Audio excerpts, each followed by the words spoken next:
इस अक्की पेट के अंदर मुझे आना। और पहले जब मैं बेंगलोर में आई उस समय मेरा स्वास्थ्य पूरा क्या रहा था, 15 में खराब भी रहा था। उस समय अशोक जी राका कई बार आते और मुझे कहते अरे बाप जी आपको बेंगलोर सूट होता है कि नहीं होता। वो आज भी कई बार हंसते।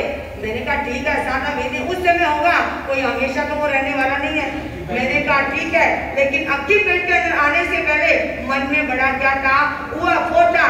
लेकिन सिकंदराबाद के संघ के अध्यक्ष उन्होंने पहले बोल दिया आपको ये अक्की पेट वाले क्या करके जाएंगे, लेकर के जाएंगे, आपको कहीं चतुर्मास मारने की कोई आवश्यकता नहीं है। उधर हमारे माणक चंद जी आए, हमारे नेमी चंद जी आए, हमारे मिंतालाल बंसाली भी आए और क्या बोले बाबी कान्या मान्यापुर और बेंगलोर की तरफ क्या कर दो।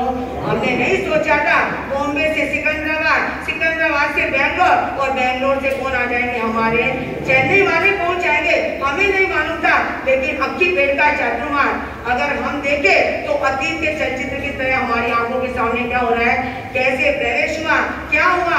नहीं सोचा था कि यहाँ पर हमारा इतना आध्यात्मिक क्या होगा, चतुर्मास होगा।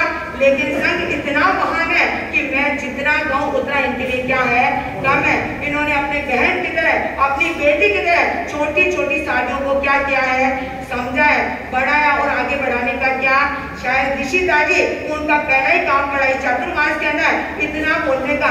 साथ ही अनुकैशी जी जो कभी बोलते भी बहुत कम थे, लेकिन उनको भी आगे बढ़ाने का हमारे महावीर जी ने क्या किया, उनको भी राजा जी ने कर भेजा, अरे बाप जी जाओ कदम बढ़ाओ। और बार बार वो क्या करते रहे, प्रेरित करते रहे। तो ये सब हमेशा हमको क्या रहेगा, याद रहेगा कि यहाँ से हमारी छोटी छोटी साथियों ने क्या किया है, आगे बढ़ने का प्रयास किया है। यानी यहाँ पर उनको क्या मिला है, इतना प्रेम मिला, प्यार मिला, अपनापन मिला। इस प्यार को हम कभी भी क्या नहीं कर सकते हैं, भूल नहीं सकते। तो ऐसा हमारा अक्की पेट का संघ है। संघ बहुत महान है। गलती हो सकती, क्या हो सकती है, गलती हो सकती है, लेकिन इन्होंने गलती को क्या नहीं माना है, नजरअंदाज किया है। वो ऐसे हमारे अध्यक्ष ने भी चंदी कल भी उनकी आंखों में क्या आ रहे थे, माणक चंदी हमारे हंसते ही रहते हमेशा। नेमी चंद का चेहरा खिलता ही रहता है। हमारे मिंतालाल जी इतने भोले भाले एकदम क्या है, कम बोलते, लेकिन कल भी एक ही शब्द ऐसा बोलते एकदम क्या है, अपने को जगाने वाला। इधर हमारे महावीर जी है, वो सबको प्रेस करते, अरे बाबी ऐसा करो, ऐसा करो, ऐसा करो। यानी कुछ ना कुछ आगे बढ़ाने का क्या करते हैं, प्रयास ही करते।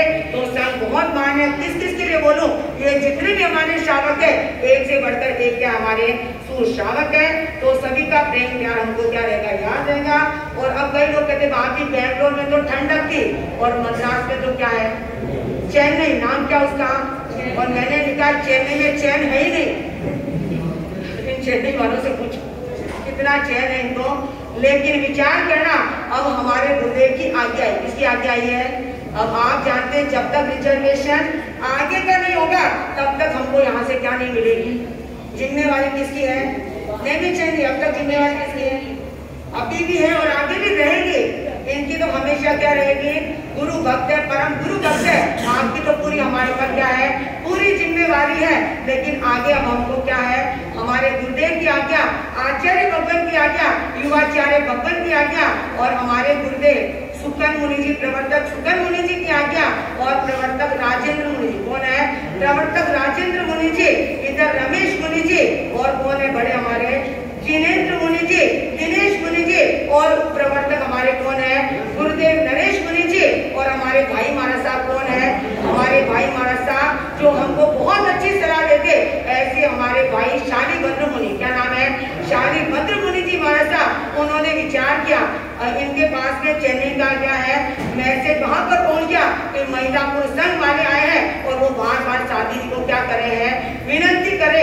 हमारे शांतिलाल जी चोरड़ी आए और हमारे विमल भाई कहा गया है और कान्या मान्यापुर क्या किया, कान्या मान्यापुर। और क्या बोला मुनि जी आपको कहाँ पर चलना है। मैंने पहले महिलापुर देखा तो है, लेकिन मैंने इतना क्या है, इतना मुझे ध्यान भी नहीं है। लेकिन महिलापुर वाले अचानक ही क्या है, उनके मन में भाव आया और कहां से कहां उनके क्या है मैसेज पहुंच गए और उनके मन में भाव है, उत्साह है। और मेरा तो उनसे यही कहना है कि गुरुदेव की आज्ञा भी आपको मिली है, आचार्य भगवान की आज्ञा, प्रवर्तक की आज्ञा भी आपको मिली है। लेकिन क्या है, गुरुदेव की आज्ञा भी आपको मिल चुकी है। अब आपको सोचना है चातुर्मास को कैसे क्या बनाना है। तो सूखे समाधे द्रव्य क्षेत्र काल भाव को देखते हुए गुरुदेव और आचार्य गुरनी मैया की आज्ञा से आपको ये सूखे समाधे महिलापुर चेन्नई को ये क्या है चातुर्मास प्रदान किया जाता है। ऐसी गुरुदेव की आज्ञा से महिलापुर संघ को ये चातुर्मास क्या किया जाता है प्रदान किया जाता है।